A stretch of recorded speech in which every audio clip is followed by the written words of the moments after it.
Maintenant, est-ce que vous vous rappelez quand je vous ai montré dans le livre là que vous avez, ce qu'on appelle les procédures d'audit? Est-ce qu'il y a quelqu'un qui pourrait nous rappeler brièvement qu'est-ce que ça veut dire les procédures d'audit? La page 296. Et vous allez voir qu'il y a ce qu'on appelle les... Attendez, vous allez voir en haut, immobilisation corporelle. Immobilisation corporelle.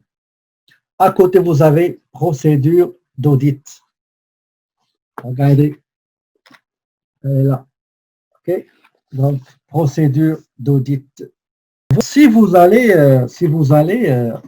à la page 296 de votre manuel certification et contrôle interne des risques, effectivement, comme votre collègue Sina et votre collègue Kouka, on prend un compte dans les immobilisations corporelles, par exemple, et on va préciser et demander au vérificateur, au collaborateur qui va travailler ce module-là, des immobilisations, c'est un module, d'aller étape par étape et d'aller vérifier, d'aller directement et précisément vérifier telle chose a été faite, telle chose a été faite, telle chose a été faite, comparer telle chose avec telle chose, etc. Donc, le processus, les étapes de vérification, du contrôle d'un compte, on appelle ça les procédures d'audit.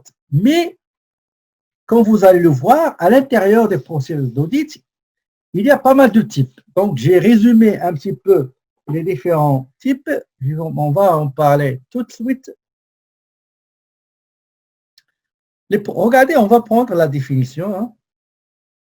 Donc, les procédures d'audit sont les différentes techniques utilisées par l'auditeur externe et ses collaborateurs pour atteindre le but qu'ils se sont fixés, à savoir exprimer une opinion sur les comptes annuels de la société. Je ne peux pas m'exprimer sur le compte immobilisation.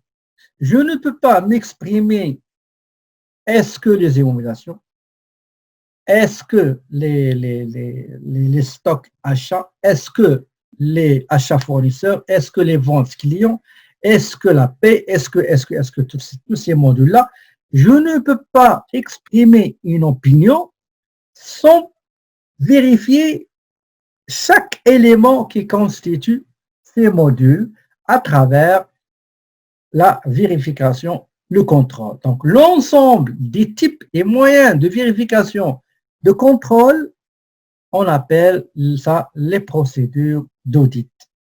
Ces techniques sont appliquées dans le respect des normes d'audit qui définissent les étapes de chacune d'elles.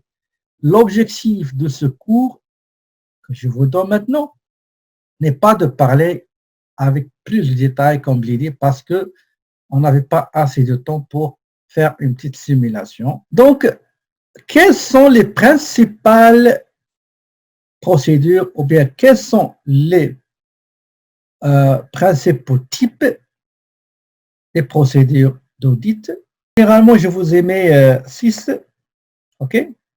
Il y a ce qu'on appelle contrôle sur pièce, l'observation physique, la confirmation directe ou bien la circularisation, le contrôle arithmétique, l'examen analytique et enfin analyse, estimation, rapprochement.